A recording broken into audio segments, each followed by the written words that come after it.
à 11 h sur ma page. Oui, vas-y, vas-y. Bah, sinon, ouais, vas-y. Sinon, tu leur dis qu'ils se mettent. Sinon, on donnera le live.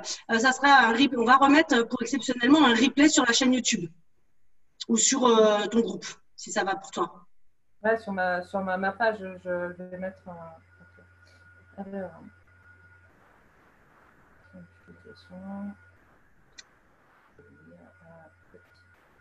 c'est bon pour toi?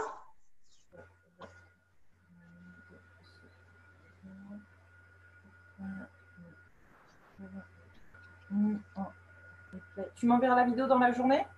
Ouais. Dans la journée. Hop là. C'est bon pour moi. Super, c'est ça. Bon, bah, bonjour et bienvenue tout le monde. On a un petit peu de retard. Les mises en place, les mises en page, c'est toujours assez complexe en fait d'aller sur Facebook ou sur tous nos directs. Donc voilà. Alors aujourd'hui, je suis avec Séverine Testu. Donc bonjour Séverine. Bonjour Samia. Et puis bonjour à tous. Et puis merci de me recevoir sur ton groupe. Merci d'avoir fait appel à moi pour ce sujet qui est très intéressant d'ailleurs et qu'on va pouvoir développer ensemble d'ici peu. Merci à toi Séverine d'avoir répondu parce qu'évidemment, pour moi, c'était important en fait de travailler, de collaborer, d'être en partenariat avec d'autres personnes que des médecins entre guillemets lambda. Pourquoi? Alors moi, je me présente, je m'appelle Samia Meka, je suis sophrologue, énergéticienne. Enfin, j'ai plusieurs outils en tout cas dans mon sac à dos pour pouvoir accompagner les femmes à mieux vivre leur rémission après avoir vécu un cancer du sein. Alors souvent, le cancer du sein, il est abordé sous forme de maladie. C'est-à-dire, quand j'ai eu le cancer du sein, donc il y a eu la mastectomie, la tumorectomie, enfin les opérations. Après, il y a eu la chimiothérapie, la radiothérapie, et puis peut-être même l'hormonothérapie pendant encore un petit moment, et puis c'est peut-être votre cas. Donc, on aborde souvent le cancer du sein à travers justement ce prisme. Moi, j'avais envie de l'aborder complètement différemment parce que moi, évidemment, alors moi, je vais expliquer un petit peu mon parcours. Donc, moi, j'ai eu un cancer en 2012. Avant 2012, j'étais une femme, j'étais une maman, j'étais aussi le reflet de la société, le reflet de mon éducation. J'étais gentille avec tout le monde et puis, je faisais souvent ce qu'on me dit parce que, voilà, c'est comme ça. Et puis, finalement, le cancer est arrivé, donc c'était l'épreuve de trop de souffrance. Et finalement, j'ai fait ce qu'il fallait. Donc, j'ai enlevé les seins, j'ai fait la chimio, j'ai fait la radiothérapie. Et là est arrivée la demande de l'hormonothérapie. L'hormonothérapie, c'est un médicament qu'on prend pendant entre 5 et 10 ans, en plus de tout ça. Moi, mon corps, il a dit non. Il a dit stop, ça y est, plus de médicaments. Je ne suis pas une femme qui prend des médicaments à la base. Attention, je ne suis pas contre. Les médicaments sont importants et intéressants et on les prend quand on en a vraiment besoin. Mais là, mon corps, c'était la première fois de ma vie que je sentais mon corps, parce que j'étais une femme quand même assez dissociée entre l'esprit et le corps. Donc, j'étais un espèce de petite poule là qui courait, tu vois, il y avait juste l'esprit, mais le corps. Donc, j'étais beaucoup dans le fer, l'énergie masculine. Et donc, du coup, quand j'ai dit non à l'hormonothérapie, ça a éveillé quelque chose en moi, la peur de mourir. Puisque, on m'avait dit, si tu ne prends pas l'hormonothérapie, tu as plus de chances de récidiver. Et qui dit plus de chances de récidiver, donc plus de chances peut-être de mourir, parce qu'évidemment, on fait aussi face à ça. Et je me suis dit, oui, c'est vrai, mais non. En fait, pour moi, il est hors de question que je continue pendant 5 ans, 10 ans à vivre avec ces douleurs, cette souffrance, cette irritation au niveau du corps, ces douleurs au niveau des os. En plus, j'étais complètement, comment on appelle ça alors là, j'étais bipolaire, mais j'étais lunatique tout le temps. Alors, je passais du rire au pleur, du pleur au rire, de l'énervement à la joie. Enfin bon, c'était juste plus possible, ni pour moi, ni pour mon entourage. Donc, j'ai pris cette décision qui a impacté ma vie parce qu'en fait, finalement, ça m'a permis de faire des recherches et de voir comment la maladie, en fait, était arrivée dans ma vie, ce qu'elle signifiait, comment je pouvais la vivre et ainsi de suite. Donc, j'ai découvert quelque part le développement personnel, puis j'ai continué sur mon chemin avec un développement spirituel et puis plein d'autres choses que j'ai découvert. Et en fait, j'ai compris que pour moi, bien évidemment, le cancer du sein était juste un symptôme et non la cause de mes problématiques. Parce que je pensais que le cancer du sein était juste la cause de mes problématiques, mais c'est faux. Ce n'était qu'un symptôme finalement et ça révélait en réalité derrière tout ça le mal-être dans ma vie. La fille trop gentille. Alors, c'est pas trop gentil pour être gentille, c'est juste parce que, en fait, j'osais pas être qui je suis pour faire plaisir aux autres. Puis, vu que mes parents m'avaient bien élevée, entre guillemets, donc, du coup, je faisais comme ils voulaient, entre guillemets, encore une fois, parce que c'est pas forcément ça, mais J'ai essayé en tout cas d'être le plus représentatif de mon éducation et de la société. Mais bon, ça n'a pas collé. Et pour moi, en tout cas, j'ai créé ce cancer puisque je l'ai développé à l'intérieur de moi. Alors, j'ai dit comme tout le monde, oh là là, le cancer, il m'est tombé sur la tête. Il ne m'est pas tombé sur la tête, c'est faux, c'est l'intérieur de moi. Et donc, je sentais que quelque chose pourrissait finalement. Et grâce au fait que j'ai vécu ce cancer du sein, ça m'a permis vraiment de reprendre les rênes de ma vie. Voilà. Donc, c'est ça pour moi le message aujourd'hui. Et c'est pour ça, justement, c'est vrai que je voulais en discuter avec toi et élargir en fait ce sujet. Alors, c'est très intéressant, effectivement. Alors, je vais peut-être commencer par me présenter. Oui, c'est vrai. Ça peut être une bonne idée pour ceux qui regardent. Parce que nous, on commence à se connaître maintenant. Mais voilà. Moi, je suis thérapeute holistique. La thérapie holistique, c'est quoi? C'est tout simplement un mot fourre-tout dans lequel on travaille avec plusieurs outils, comme tu le disais. Donc, je suis médium. Je suis magnétiseuse, je suis énergéticienne, je suis praticienne en EFT. De manière beaucoup plus terre à terre, je suis éducatrice spécialisée de formation et j'étais spécialisée en addictologie. Je pratique aussi la PNL, en fait, voilà, toutes sortes d'outils qui me permettent d'accompagner la personne de manière globale. L'holisme, c'est justement considérer la personne dans son tout, en fait, et ne pas prendre juste un morceau et pour guérir juste un morceau sans prendre en compte finalement le pourquoi, du comment, les causes, les conséquences, l'environnement, le corps, les énergies, les différents corps subtils, etc. Voilà, la famille, la systémie, comme on parle aussi en psychologie, le fait de comprendre en fait, la personne dans le système dans lequel elle vit. Voilà. Et du coup, donc je me suis mise à mon compte il y a un an. Parce que justement, dans le milieu du salariat, entre guillemets, il était très très difficile de pouvoir se servir de tous les outils dont j'avais à ma disposition pour accompagner les gens. Moi, aujourd'hui, j'accompagne les personnes à se redécouvrir, à se connecter en fait à leur âme pour être, pour devenir, parce que justement, tu parlais tout à l'heure que pendant longtemps, tu as respecté le regard, les attentes de la société, de tes parents, tu as été le reflet de ton éducation et des attentes de la société. Et on l'est tous, en vrai, d'accord? Après, ça pèse plus ou moins sur les gens, mais on l'est tous. Et justement, une de mes missions est d'accompagner les gens à se défaire de ce regard qui impose une manière d'être, une manière de faire qui va pas du tout, qui n'est pas du tout en accord avec qui on est en profondeur. Donc voilà, c'est vraiment se reconnecter à soi pour être. Voilà, c'est vraiment ma mission. Quand tu parles d'énergie, de cancer, donc ça résonne beaucoup parce que j'ai aussi été ambulancière et j'ai accompagné beaucoup de personnes qui étaient dans différents types de cancers, hein, pas que des cancers du sein, mais sur différents types de cancers. Et effectivement, comme tu le dis, quelle que soit la maladie, hein, la maladie c'est le mal qui dit, hein, le mal a dit, c'est ton corps qui parle et qui vient te dire des choses, qui vient exprimer des mal-être qui sont profonds, des blessures, des blocages qui peuvent être, et là on va aborder des choses un peu plus mystiques, entre guillemets, qui peuvent être… mettons des mots sur des mots, voyons. Qui peuvent être liées à cette incarnation ou à vos vies antérieures aussi. Il y a des réminiscences qui se répercutent dans cette vie-ci. Et donc voilà, c'est pour ça que comprendre que finalement tout vient de l'intérieur, que ce soit les causes, les conséquences ou les solutions, tout vient de l'intérieur, permet aussi de redevenir acteur de votre vie et donc acteur de votre maladie et de votre rémission.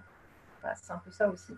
Alors, je dis aussi et je répète, c'est quand même important et à tous les niveaux, ça n'empêche en rien les suivis médicaux, bien au contraire, il faut quand même rester… Enfin, voilà, oui, bien sûr. Hein. Attention, on n'est pas là en train de dire oui, ne vous faites pas soigner, les médecins, c'est des crétins. Pas du tout. Moi, j'étais très contente et super heureuse de trouver les médecins que j'ai eus. Ils étaient super, les aides-soignantes, les infirmières, enfin, vraiment tout. Donc, non, j'ai suivi la chimio, je me suis fait opérer et tout. Et c'est OK, vraiment avec ça. Donc, suivez votre protocole, mais rien n'empêche effectivement d'avoir une complémentarité, ce qui était important. Voilà, c'est ça en fait. Nous, on veut juste ramener cette complémentarité. Voilà, qui est important du coup dans la compréhension donc, de qui vous êtes, de comment fonctionne votre corps à tous les niveaux, et d'un point de vue physique, et d'un point de vue énergétique, et d'un point de vue spirituel, etc. De voir que tout est lié et que tout se joue finalement à l'intérieur de vous, et qu'en allant chercher le pourquoi du comment, la cause, en fait, ce qui s'est passé, pourquoi vous en êtes arrivé là, etc., de comprendre ce que votre corps est en train de vous dire, est en train de vous signifier, parce qu'il vous parle, en fait, quand il vous rend malade, votre corps, ou quand vous avez mal quelque part, c'est votre corps qui vous dit, oh là, attention, j'ai quelque chose à te dire que tu ne veux pas écouter. Exactement. Donc, ça va se passer dans le physique. Et ça, on ne le dit pas assez parce que moi, je l'ai découvert évidemment. Donc, en fait, ce qu'on ne sait pas assez, ce que moi, je ne savais pas assez, c'est que chaque épreuve, bah, je la créais quelque part. Et puis, elle était là pour me dire, ben voilà, regarde. Sauf que moi, je n'avais pas compris ça. Je pensais que dans la vie, c'était normal de souffrir. C'était normal qu'il nous arrive des galères. Et que l'idée, c'était de foncer pour, ben, on s'en fiche. Et puis, pour dépasser ça. Le problème, c'est que tu peux le dépasser. Mais il y a la manière dont tu vas le dépasser qui va faire toute la différence. Et donc, c'est ça, en fait, que moi, j'ai compris. Hein. Et ça, on ne dit pas assez. Et c'est pour ça, d'ailleurs, hein, qu'on fait ce genre d'émission, de partage de moments pour justement le dire, en fait, aujourd'hui. C'est ça. C'est qu'à un moment donné, il faut prendre conscience qu'on est dans une société qui a des règles de base et qui a des choses qui se transmettent de manière transgénérationnelle, qui sont pas forces, qui sont plus, d'ailleurs, ils me disent. Je canalise en même temps, il y a des fois, il y a des choses qui partent, donc je vous en fais profiter, donc, qui ne sont plus d'actualité. Et notamment quand tu disais, il faut souffrir, voilà, c'est des vieilles croyances, c'est des choses qui à l'époque étaient très certainement qui servaient, d'accord, parce que tout ce qu'on appelle les fausses croyances, en fait, quand on parle de fausses croyances, sont des choses que vous avez admises comme étant vraies et qui en fait ne sont pas vraies du tout. Ou qui ne sont plus de votre réalité à vous en tout cas, ça ne veut pas dire qu'à un moment donné, elles n'ont pas été une vraie croyance. D'accord ? En fait, on en a eu besoin à un instant T pour pouvoir avancer dans notre parcours, puis à un moment donné, elle n'est plus utile, elle ne sert plus, elle devient une fausse croyance.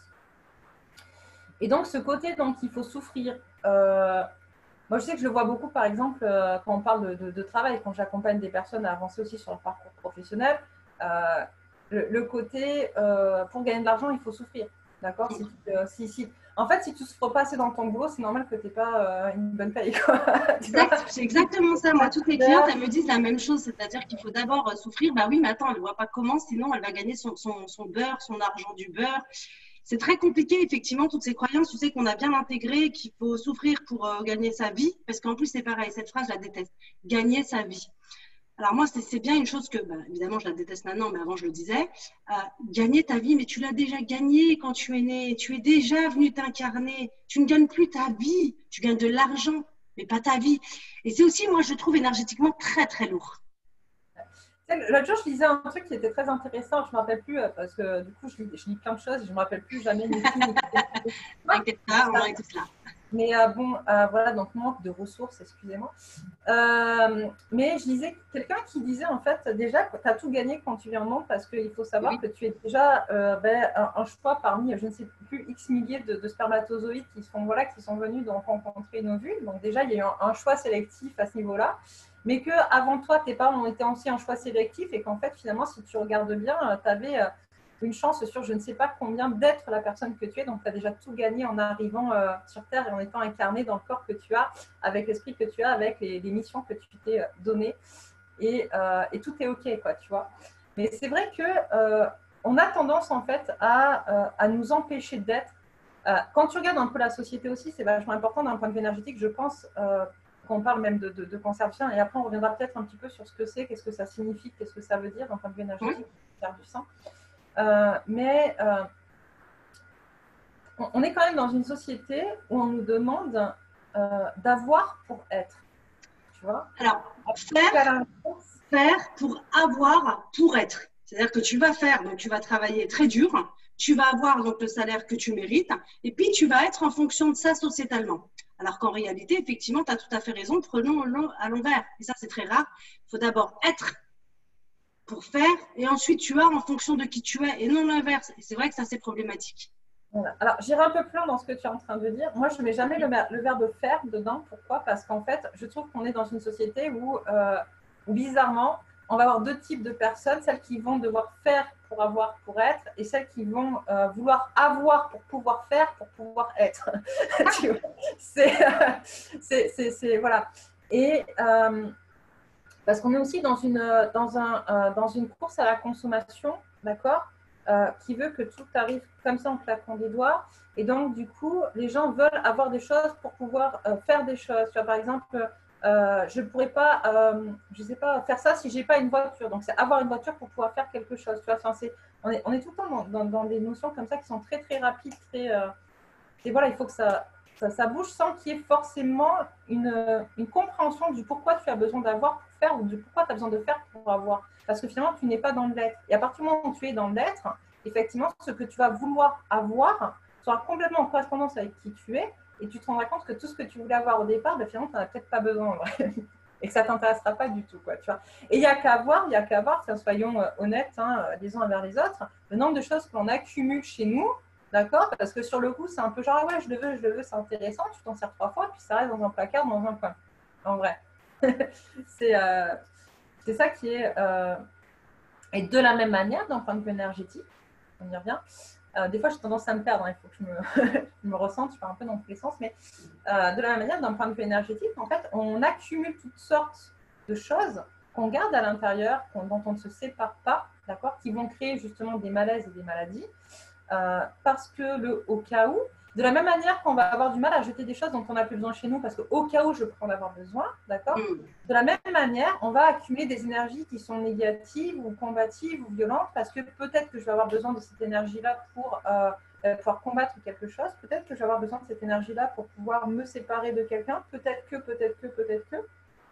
Alors, bien évidemment, c'est inconscient, hein, mais à un moment donné, le corps, peut-être qu'il ne peut plus, et puis ça explose à un niveau qui va correspondre au message qu'il a à vous faire passer en fonction de ces énergies que vous avez accumulées et qui ne sont pas en accord avec qui vous êtes à l'intérieur. Juste pour bien préciser, quand tu dis on va accumuler et donc du coup ça va se répercuter sur notre corps, c'est en fonction de l'endroit où on a mal. Par exemple, si la personne, et là on parle essentiellement du cancer du sein, donc ça peut être sur le sein droit, sur le sein gauche. Évidemment, il y a des cancers du côlon, de la gorge, partout. Et donc selon l'endroit où il va être installé, il y a des significations symboliques derrière. Donc là, effectivement, pour revenir à celui du cancer du sein, donc il y a le droit et le gauche. Est-ce que tu peux nous en dire plus, Séverine? Ok.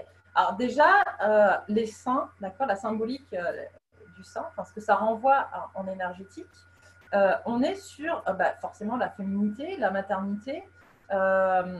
Je lisais, donc je te parlais tout à l'heure, donc je suis quand même allée un peu plus loin pour voir ce qu'en disaient d'autres personnes, de ce que moi je ressentais, de ce que je connaissais. Donc je suis allée voir dans le livre, là, le grand dictionnaire des malaises et des maladies de Jacques Martel. Il est génial, hein, ce livre, il est génial. Mais qui est très intéressant, où il nous parle aussi finalement de les seins, c'est aussi le nid, en fait, le clan, tu vois. Donc, ça peut venir jouer à plusieurs. Déjà, quand tu as un cancer du sein, ça peut venir jouer sur plusieurs types de problématiques de départ. Ça peut être, par exemple, un problème lié justement à toi dans ton rôle de mère. Est-ce que tu as des enfants? Est-ce que je vais être une bonne mère? Est-ce que le rapport à ma mère est OK? Tu vois? Est-ce que mon rapport à moi en tant que mère est OK? Ça peut être le rapport à... Pardon. Et s'il n'y a pas d'enfant, c'est justement le rapport à la mère qui n'est pas existant. C'est aussi ça. Là, il y a une complexité quand on n'a pas d'enfant des fois et qu'on culpabilise, on se juge en fait de ce rapport non existant.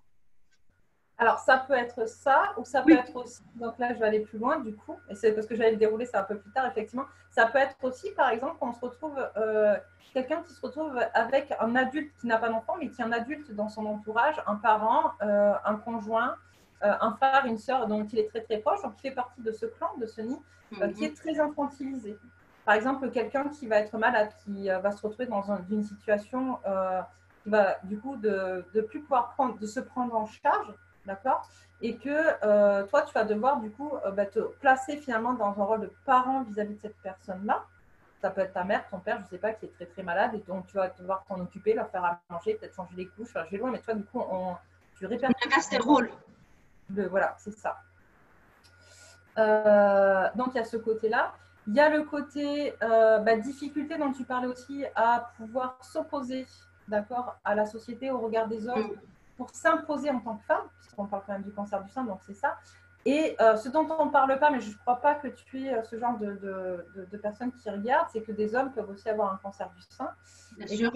Et voilà, et on va avoir donc du coup des hommes qui vont pas être en capacité d'imposer leur partie féminine, parce qu'on a tous une partie masculine, une partie féminine, et qui vont être en conflit avec cette partie féminine dans leur corps.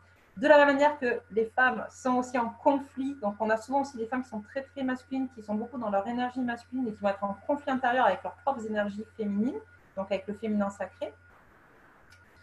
On a des femmes qui peuvent avoir aussi de gros sentiments de culpabilité vis-à-vis de ce qu'elles donnent à leurs enfants.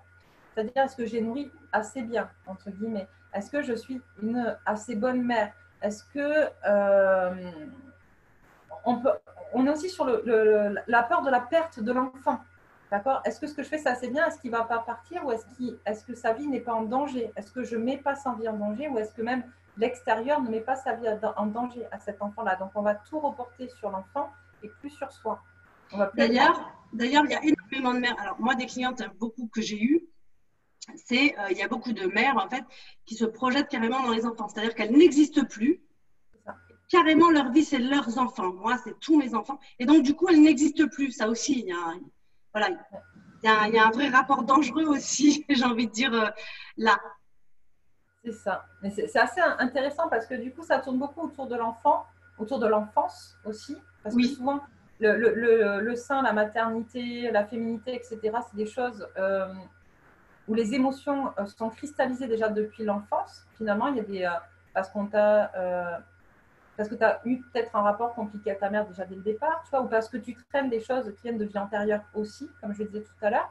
Okay, et ça serait intéressant par la suite, justement, pour le sein gauche et le sein droit, les histoires de vie antérieure et les histoires de ce qu'on porte de manière transgénérationnelle. Bon, attention, ici, on ne va pas tout donner et tout dévoiler. Hein, j'ai envie de dire, effectivement, on donne en général, hein, parce que quand on va creuser, et je le dis, hein, désolée Séverine, j'espère que je ne t'ai pas interrompu, mais l'idée, c'est aussi de dire que tout ça, ça existe, mais qu'on doit, évidemment, encore une fois, c'est très personnel, c'est-à-dire qu'on travaille en profondeur pour savoir justement quelle est réellement votre propre symbolique. Là, ce sont qu'une généralité. C'est sûr. Et comme chaque chose, en fait, de toute manière, il y a certaines choses qui vous correspondent, des autres qui ne vous correspondent pas, et c'est OK, c'est normal. En fait. On n'a pas, c'est pas, en gros, c'est pas une liste exhaustive de tout ce qui s'est passé dans votre vie qui a causé un cancer. Non, c'est des exemples de ce qui amène au cancer du sein, en fonction de qui vous êtes et de ce que vous avez vécu, etc. Et donc, du coup, qu'est-ce que je disais? Que je me rappelle là. Tu disais par rapport aux mamans, en fait, justement, quand elles sont plus, quand elles sont plus à leur place de maman, ou quand il y a des vies antérieures, quand il y a des choses qu'on ramène aussi à soi. Voilà, c'est des choses qui datent, qui sont cristallisées depuis très très longtemps. Voilà. Donc c'était par rapport justement au regard des autres, aussi la manière dont on va t'élever, la manière dont on va te demander de pas être en accord avec toi finalement et de refléter, comme tu le disais, une image qui n'est pas la tienne, tu vois. Donc ça commence finalement dès la naissance où on acte, d'accord, les enfants à être ce que la société veut qu'ils soient. C'est tout. Donc là aussi, ça peut cristalliser sur le cancer du sein. Et donc, on disait donc effectivement, donc on peut avoir un cancer du sein droit, un cancer du sein gauche, et là, ça se complexifie un petit peu. C'est là où ça devient un peu intéressant. C'est que, de manière physique, en fait, si le problème date de cette vie, de cette incarnation, le sein gauche représentera toutes les difficultés dont on parlait justement affectives et relationnelles, c'est-à-dire la manière de pouvoir s'imposer, la manière de pouvoir donner ce qu'on est vraiment aux autres, d'accord, montrer une image de nous en accord avec qui on est et pas le reflet de la société ou le reflet de l'éducation, etc. Donc ça va vraiment se localiser sur le sein gauche. Sur le sein droit, on va plus être justement sur ces femmes qui ont énormément de responsabilités sur les bras, qui sont incapables de déléguer, qui se sentent, genre si elles lâchent, il y a tout qui s'écroule, tu vois, où elles se sentent obligées d'être constamment dans des énergies masculines aussi, pour tenir en fait finalement, parce que si tu ne tiens pas, il n'y a plus rien quoi en vrai. Alors c'est une fausse croyance qu'elles ont aussi, parce qu'on leur a inculqué ça, c'est des choses qu'elles ont admis comme étant vraies depuis leur temps d'enfance. C'est souvent des enfants sur qui on a beaucoup compté, qu'on a vachement parentalisé, ou qu'on a en tout cas on a trouvé des mérites très rapidement. Qu'on a délaissé, donc du coup elles ont grandi plus vite qu'elles auraient dû. On a responsabilisé. Ah, c'est ça, c'est le mot que je cherchais, responsabiliser beaucoup trop tôt en fait. Et du coup là on va avoir plus le cancer qui va se localiser sur le sein droit. Voilà. Si ça date de vie antérieure, on change, en fait les latéralités changent et c'est complètement l'inverse. C'est-à-dire que si c'est dans vos vies antérieures que vous avez été beaucoup responsabilisé, vous avez dû assumer de hautes responsabilités qui n'étaient pas en accord avec qui vous étiez, etc., et que vous êtes venu retravailler ça aujourd'hui, ça va se localiser sur le sein gauche. Et à l'inverse, si vous avez quelque chose à travailler au niveau des difficultés relationnelles et émotionnelles que vous avez vécues dans des vies antérieures qui reviennent là, ça sera sur le sein droit. Et c'est là où c'est un peu compliqué parce que du coup, ça met en place des… comment dire, de devoir faire face à des choses de tes vies antérieures, en vrai, je veux dire, tu n'as pas accès comme ça. Hein. Non, et puis on se dit qu'on a bien assez à faire ici, mais il y a des fois, on est obligé d'y retourner. C'est ça. C'est souvent ce qui te permet de comprendre des choses qui ne te comprennent pas. Donc, si c'est en accord, en fait, si tu comprends ce qui se passe aujourd'hui dans ton incarnation, le mal a dit aujourd'hui, depuis ma naissance, il s'est passé ça, effectivement, ça correspond, c'est que c'est OK. Et voilà, tu sais où aller chercher, où aller creuser, que ça te parle. Effectivement, j'ai eu une enfance difficile où on m'a beaucoup responsabilisée, donc je comprends que j'ai pu déclencher ça pour me dire stop. Par contre, si ça ne te parle pas du tout, là, il va falloir que tu ailles retourner dans tes vies antérieures pour pouvoir justement comprendre ce qui s'est passé et qui fait que tu es inconscient, mais ton corps te dit qu'il y a quand même quelque chose à guérir. Parce que dans tout contrat d'incarnation, finalement, on vient aussi guérir du karmique et des blessures liées à d'autres vies. Et elles peuvent réapparaître sous forme de maladie, bien évidemment. Donc là, l'idée, en fait, justement, donc merci Séverine, parce que c'est super intéressant, encore une fois, c'est vraiment au niveau énergétique, il y a la symbolique derrière et il y en a quand même pas mal. Et donc, l'idée, en fait, c'est de savoir comment tu peux avancer. Parce que l'idée, c'est pas d'y rester. C'est pas non plus, une fois que tu as un peu creusé quand même, puis ça a résonné en toi, en fait, ce qui va résonner, parce qu'il y a des choses qui vont résonner. Et du coup, c'est de savoir comment tu peux faire pour justement avancer dans ta vie. Et parce que, encore une fois que tu as guéri cette symbole, une fois que tu as compris ce qui t'arrivait et que tu l'as quelque part conscientisé, et puis il faut aller le guérir. Donc, c'est pas la peine de dire oui, bon, alors j'ai été violentée quand j'étais petite. Et c'est vrai, et on ne te l'enlève pas. Donc, ça a provoqué pas mal de choses. Puis, tu as mis des masques, tu as aussi voulu cacher des blessures. Finalement, tu en es là aujourd'hui. Donc, l'idée, c'est de repartir à zéro quelque part, puisque l'idée, c'est de dire, voilà, j'ai pris conscience de ça, donc maintenant, je vais changer ces masques et ces habitudes que j'ai mis en place pour me protéger. Donc, l'idée, c'est effectivement d'éplucher tout ça, donc d'épurer tout ça. Donc, moi, c'est ce que je propose évidemment dans mes accompagnements. Ça veut dire que dans mes accompagnements, j'aide les personnes déjà à prendre conscience de ça et surtout à épurer justement pour repartir sur des fondations solides, mais surtout sur des fondations qu'elles ont créées elles-mêmes. Parce que c'est aussi ça le plus important. Parce que finalement, on n'est pas la moitié. J'ai envie de dire, je ne sais même pas, on est combien de pourcentage de nous en vrai? Après le fait d'avoir été élevé, conditionné, nos vies antérieures, nos blocages, nos problématiques, qui on est en fait finalement là-dedans?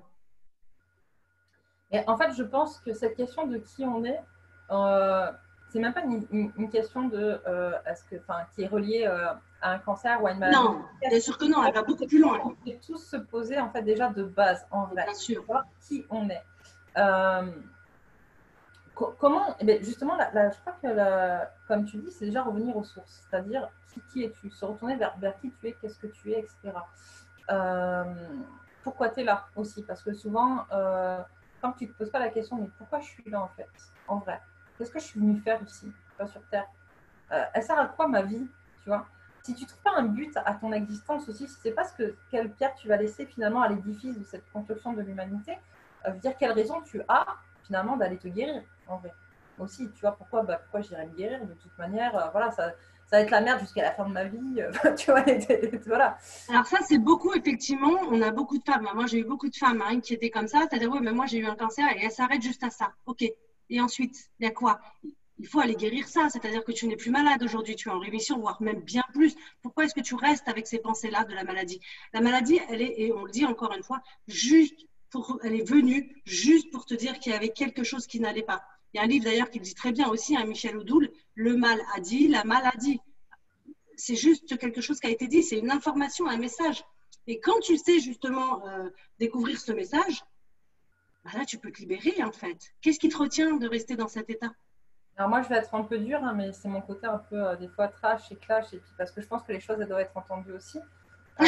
Attends, Séverine, on n'est pas obligé de les entendre. C'est qu'il y a aussi beaucoup de personnes, et c'est juste aussi, c'est parce qu'elles ont quelque chose à travailler là-dessus dedans, qui vont se complaire dans ce rôle de malade. Alors quand ils se complairent, c'est pas forcément conscient, encore une fois, voilà. Parce que finalement, elles y trouvent un intérêt. à être dans ce rôle de malade. Parce que on va avoir un conjoint qui va plus s'occuper de nous. Parce qu'on va avoir un regard qui va être différent sur soi. Parce que les gens seront peut-être plus cool, plus tendres. Attends, la pauvre, elle est malade et tout. Tu vois, j'avais une discussion, ça me fait un peu penser à ça. J'avais une discussion hier avec une nana.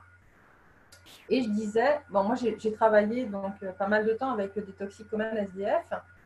J'avais choisi cette population de manière très spécifique parce que je trouvais que c'était une des populations les plus stigmatisées et que j'avais une grosse blessure d'injustice à régler et que j'ai travaillé au travers de ces personnes que je remercie parce qu'elles m'ont vraiment beaucoup apporté et même si je leur apportais beaucoup, je crois qu'elles m'ont plus apporté que ce que je leur ai apporté en vrai.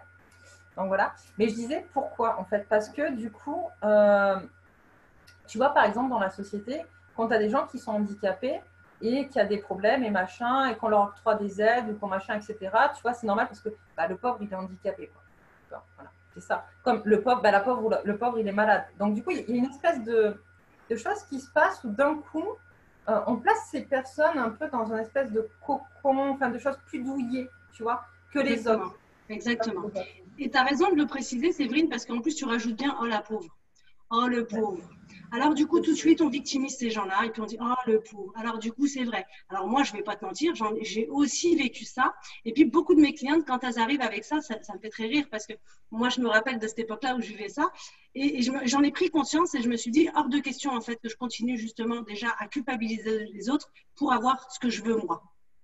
Et donc, j'ai changé de stratégie. Et je vois beaucoup de mes clientes qui arrivent avec ça. Oui, mais tu te rends compte, j'ai eu un cancer du sein. Oui, et alors? Et là, je dis, bah oui, mais attends, tu as vu tout ce que j'ai vécu? Oui, c'est vrai. Et ça, on ne l'enlève pas. Mais encore une fois, il y a un après. C'est-à-dire que là, il faut prendre conscience effectivement qu'on n'est plus des victimes et qu'on doit être responsable. Alors, c'est pareil, attention. Quand on dit on crée ce cancer pour avoir des messages parce que le corps n'en peut plus, parce qu'il y a une existence qui ne va pas à ce moment-là, on ne dit pas que vous êtes fautif, hein, c'est de votre faute, c'est bien fait pour vous, c'est pas ce qu'on dit. On dit juste de prendre la responsabilité. C'est-à-dire que ça, c'est passé. OK. Et qu'est-ce que je fais maintenant justement pour guérir, aller mieux et aller dans le sens de la joie, l'amour. Et c'est là aussi où on rentre dans la gratitude.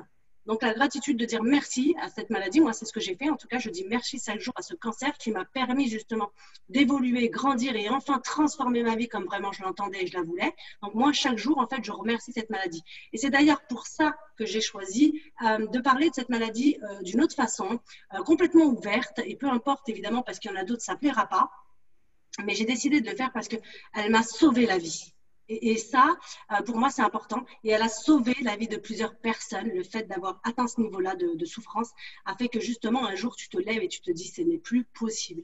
Donc voilà. Et moi, c'est ce que j'essaie de redonner à toutes mes clientes, ce pouvoir, cette responsabilité de dire, OK, en fait, c'était juste un message. Maintenant, qu'est-ce que je fais de ce message?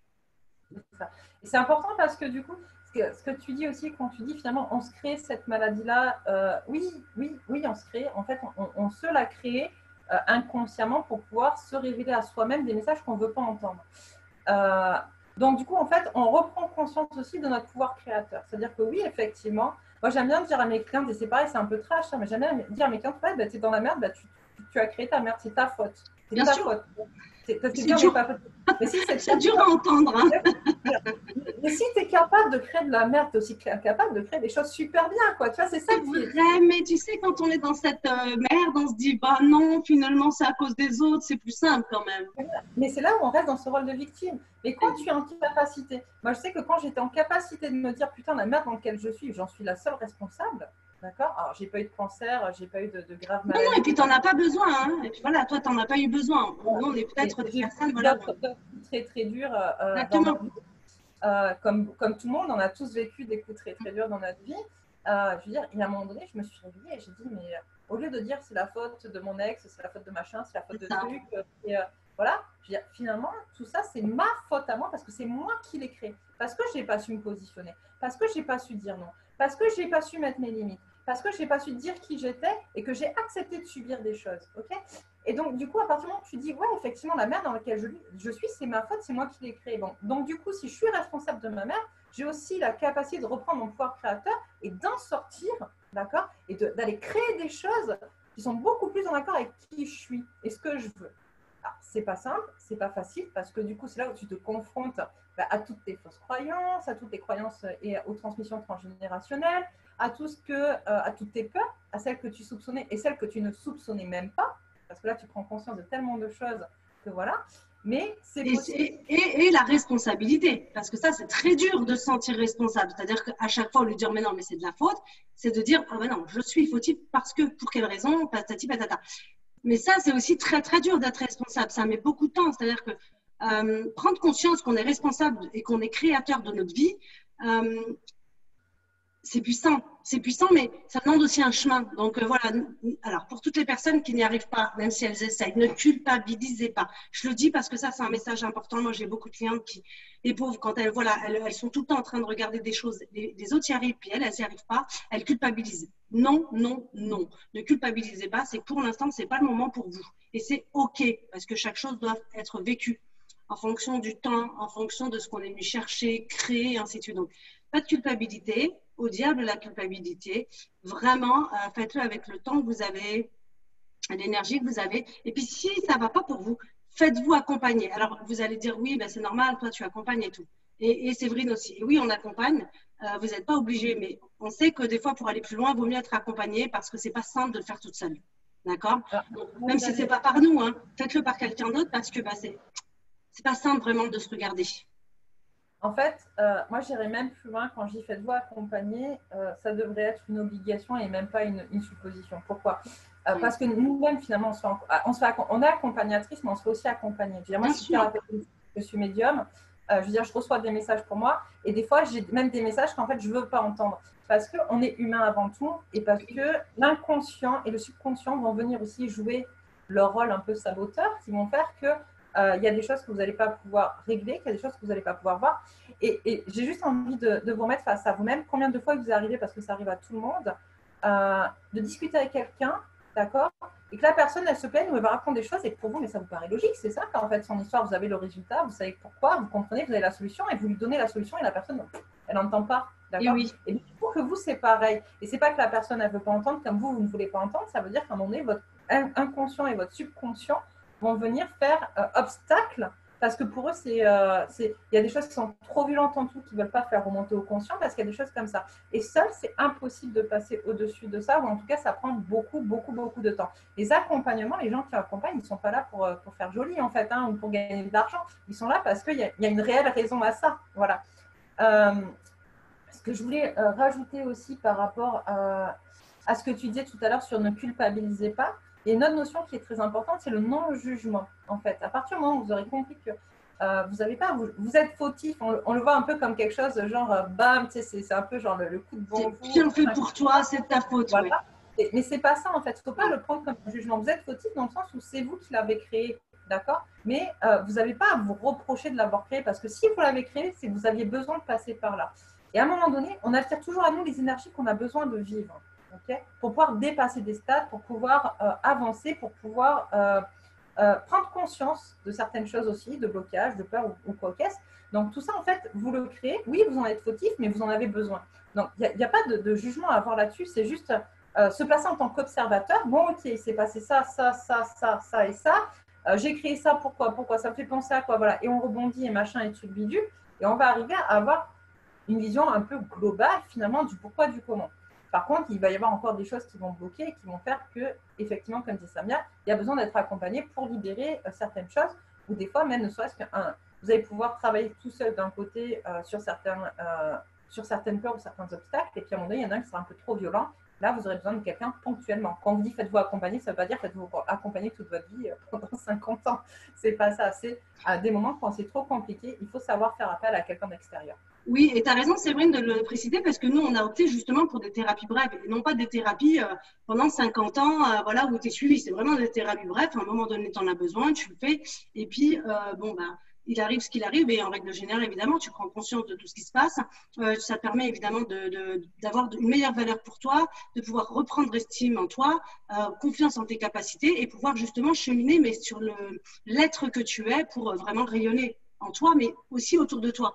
Donc l'idée, c'est qu'à travers ça, ce cancer du sein, en fait, pour moi, ce n'est et c'est qu'un message à partir du moment où tu décides que c'est qu'un message. Et ensuite, nous, on travaille tout le côté où justement, qu'est-ce qu'on fait de ce message? Et c'est ça aussi qui est important. Parce que, ok, tu as le message, mais si tu retrouves tes habitudes, tes mauvais travers, tes masques, bah, du coup, excuse-moi, mais tu seras peut-être sur la pente de la récidive parce que tu n'auras rien changé. C'est aussi quelque chose d'important. Moi, beaucoup de mes clientes viennent et me disent, la première chose que je leur demande, c'est qu'est-ce que tu as changé depuis ton cancer? Alors, les trois quarts me disent, rien.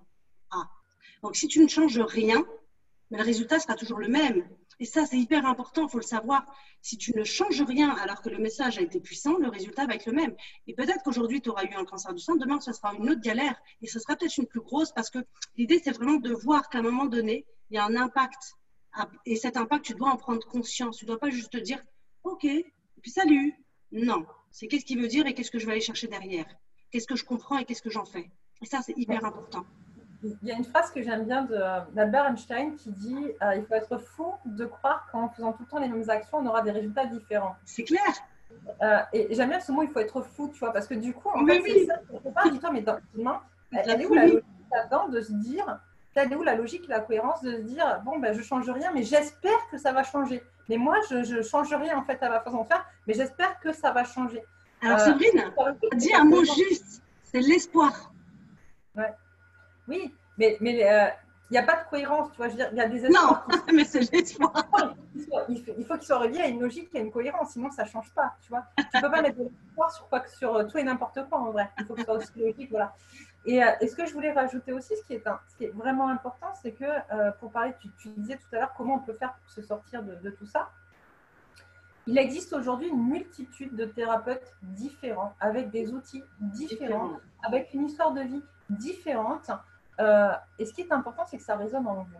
C'est-à-dire que Samia a une manière de travailler, j'ai une autre manière de travailler, on ne travaille pas de la même manière, on ne travaille pas sur les mêmes axes, et pour autant, on peut travailler les mêmes choses. D'accord ?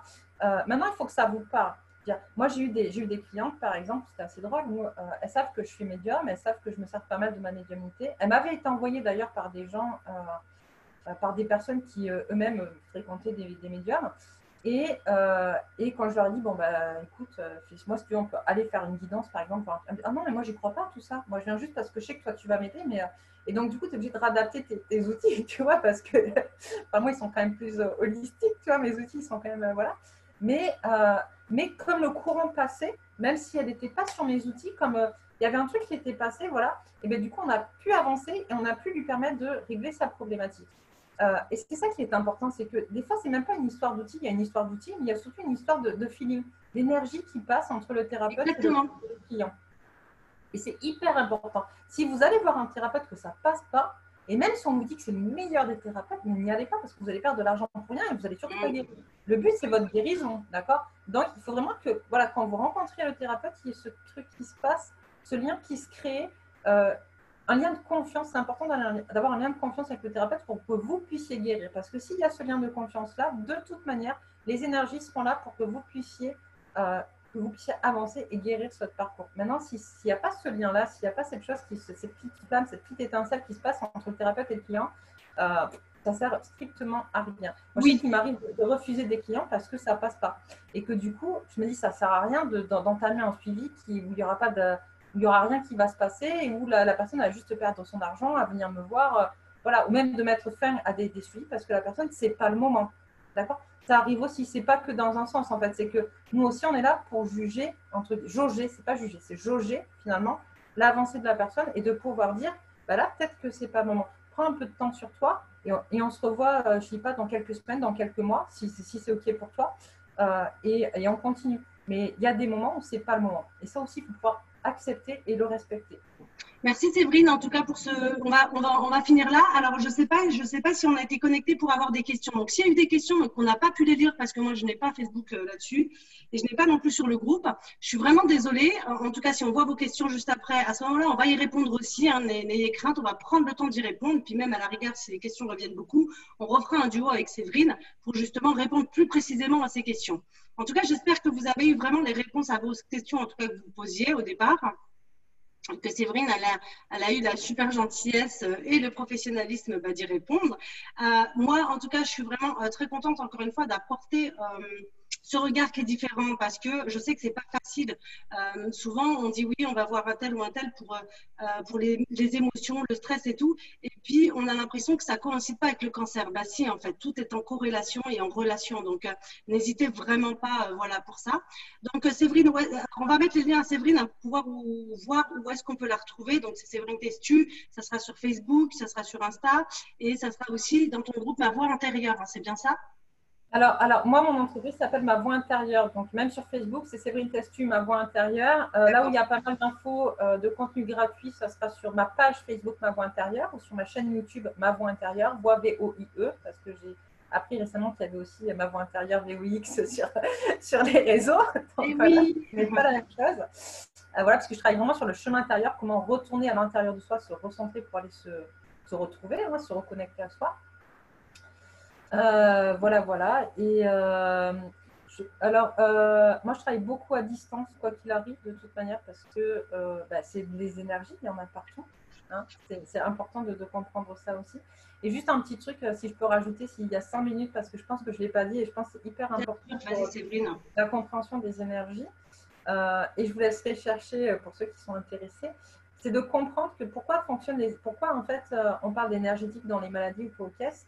C'est aussi parce qu'en fait, il faut savoir, ça n'a pas l'air comme ça, mais qu'on est constitué à 99,99% de vide. Merci Séverine de le rappeler, merci. Voilà, la matière, c'est 1%, même pas 0,00. Non, exactement, oui, c'est 0,0001. 1% de notre corps.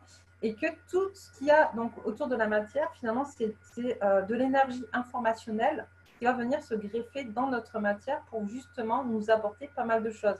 Que ce soit en termes d'information pour nous, pour notre vie. C'est par là que passe avec tout le monde. Et tout le monde a cette capacité à avoir cette médiumnité ou quoi. Ok, on a l'impression que c'est quelque chose un peu de magique, mais pas du tout. C'est juste des informations qu'on reçoit à travers des énergies qui circulent dans notre corps. Et que les maladies, c'est pareil, ce sont des énergies qui circulent dans notre corps par rapport à ce vide en fait informationnel, ce vide cellulaire qui laisse passer les informations d'où qu'elles viennent. Et là, les informations, c'est quoi? Ça va être les émotions, ça va être ce qu'on vit, tout ce qui est justement le mental, tout ce qu'on va mentaliser, tout ce qu'on va penser, tout ce qu'on va interpréter aussi. Et donc voilà, et comme je ne suis pas scientifique quantique, physicien quantique, je m'arrêterai là sur l'explication des atomes, mais allez vous renseigner et vous verrez que ce n'est pas une connerie et que du coup, ça peut vous aider à comprendre aussi comment fonctionne votre corps, pourquoi vous ressentez certaines choses et pas d'autres, et pourquoi certaines choses se sont cristallisées à certains endroits et pas à d'autres aussi. Voilà. Exactement. Et tu as bien fait de le préciser. Effectivement, on est 99,9% d'énergie. Et donc, l'énergie fait partie de notre vie intégrante. En gros, il y a plus de vide que de plein, que ça soit à l'intérieur ou à l'extérieur de nous. Et c'est pour ça que pour moi, l'énergie au travers de la maladie, elle doit être bien comprise. Et puis, ça doit être cheminé par là aussi parce que c'est important. On est une globalité. Donc, ne pas s'arrêter juste sur ces médicaments ou juste la maladie, mais bien plus que ça. Et surtout, voir ça dans un ensemble. Bah, écoute, merci beaucoup Séverine, on va mettre les liens juste en bas, de toute façon, il n'y a pas de souci. Ensuite, vous allez avoir le plaisir de la retrouver, cette vidéo, sur YouTube, sur ma chaîne et sûrement sur la chaîne de Séverine, donc dans sa voix intérieure, V-O-I-E. Ensuite, moi, vous pouvez me retrouver aussi pareil, sur Facebook, Instagram et sur ma chaîne YouTube, Meka Samia, où effectivement, tous les Zooms du jeudi, ils sont postés. Voilà, donc n'hésitez pas, si vous avez envie d'aller plus loin, n'hésitez pas à nous contacter pour poser vos questions, mais aussi pour avoir plus de réponses sur nos accompagnements qui sont déjà bien inscrits sur peut-être nos sites. Voilà, bon. À bientôt. À bientôt, merci à vous. Merci.